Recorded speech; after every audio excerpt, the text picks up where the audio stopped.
Brook. They're not all Irish, but they're all fighting in the University of Notre Dame's Bengal Bouts, a charitable clash for the refugees in Bangladesh. Also a Sports World special. We're sticking our necks out and naming names for the all-time All-Irish baseball team, all today on NBC Sports World.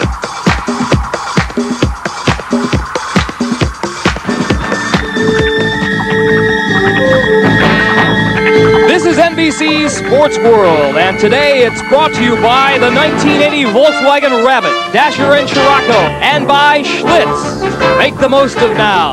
Go for it.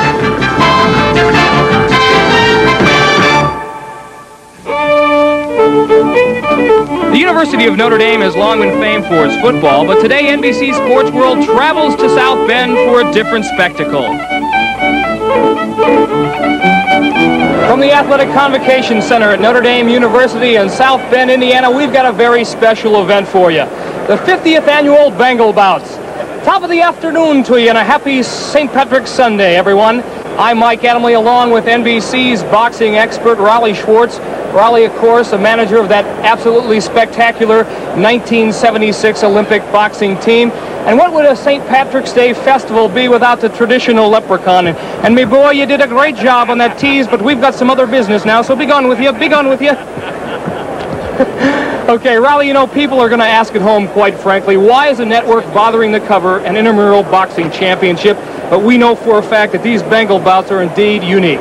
Well, they are unique because this is a 50-year tradition, and one of the really great traditions in boxing. It's been known throughout the world, the Bengal Bouts. You know, just like about everything else here at Notre Dame, the Bengal Bouts are steeped in tradition. In the early 1920s, the boxing program was directed by Newt Rockne. Rockne was so enthralled with the sport of boxing that he made it a requirement for all of his football players. However, in 1928, boxing was dropped as a varsity sport, but with the help of Dominic Napolitano, it flourished as an intramural sport. In 1931, the Bengal Bouts started as a fraternity smoker, and it was an almost overnight success, as it was not uncommon to see the old Notre Dame Fieldhouse jammed to capacity.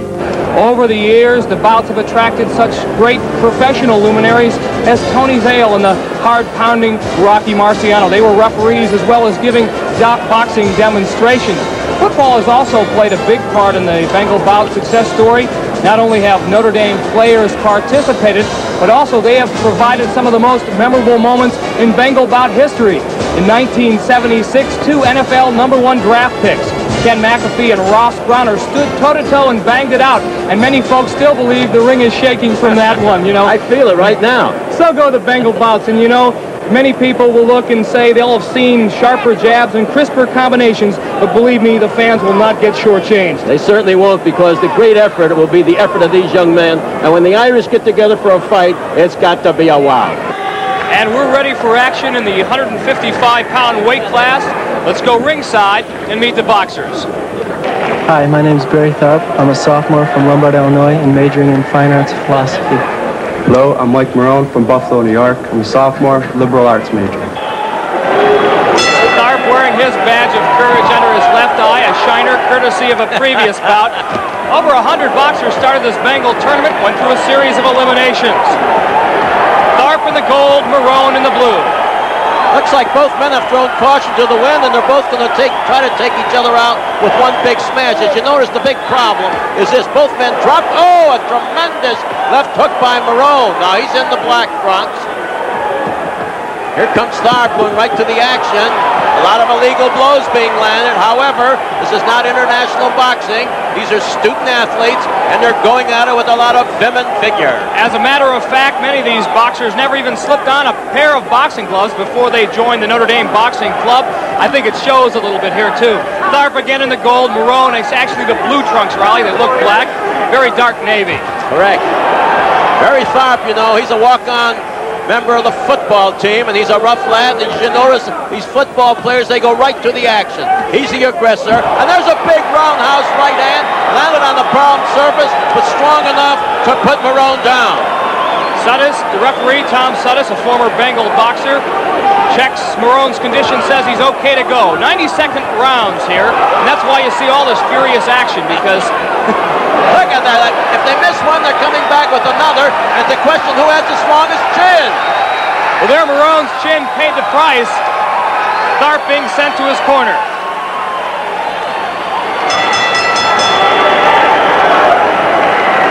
Raleigh, let's take a look at the furious action here in round one. There's Tharp, and he does one good thing. He leads off with that jab, and that sets Marone up. There's that left jab again. Now, he missed with the hook, but he continues on. Now, watch that looping right hand with the open part of the glove, but it has tremendous power. Terrific pivoting there by young Barry Tharp.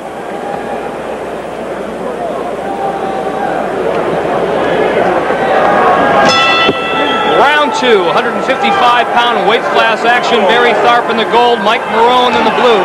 All proceeds from this tournament, revenue generated, go to the Holy Cross Mission in Bangladesh. And over the years, they have donated over $300,000. A great, great event. Tharp had a big first round, and now he's still leading on, but watch Marone with his counterpunch. He's as courageous a young man as you'll ever find. Even though he's been in trouble a couple times in the first round, he's wailing right back and showing the real courage and the fighting spirit of Notre Dame. You're not going to see any of these Bengal Bouters quit the rally because they have worked too hard and too long for this moment in the spotlight. Now, your referee is Tom Suttis, a fine young man who takes care of the athlete, and the biggest safety for these people is a referee with compassion for the boxers, and Tom has done it all. He's coached and refereed both here at Notre Dame. Oh, there was a good left hand, and notice how Barry moves in. Barry Tharp, and he has his opponent in trouble. Oh, there was a bad blow.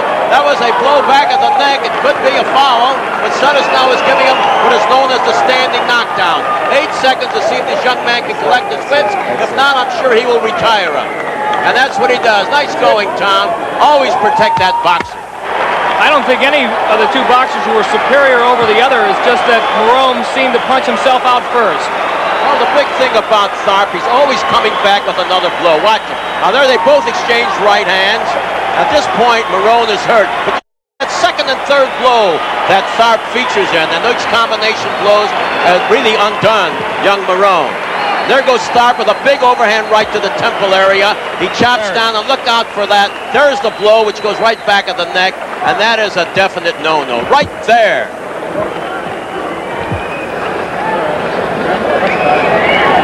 Let's go to ring announcer Jack Lloyd for the decision. The winner and 155-pound champion by a TKO at 1:13 of the second round. In the gold corner, Barry Tharp. Actually, it's RSC, meaning the referee stops contest. The term TKO is only used in the professional ranks. Again, Tharp the winner, but the crowd enjoyed the effort by both boxers.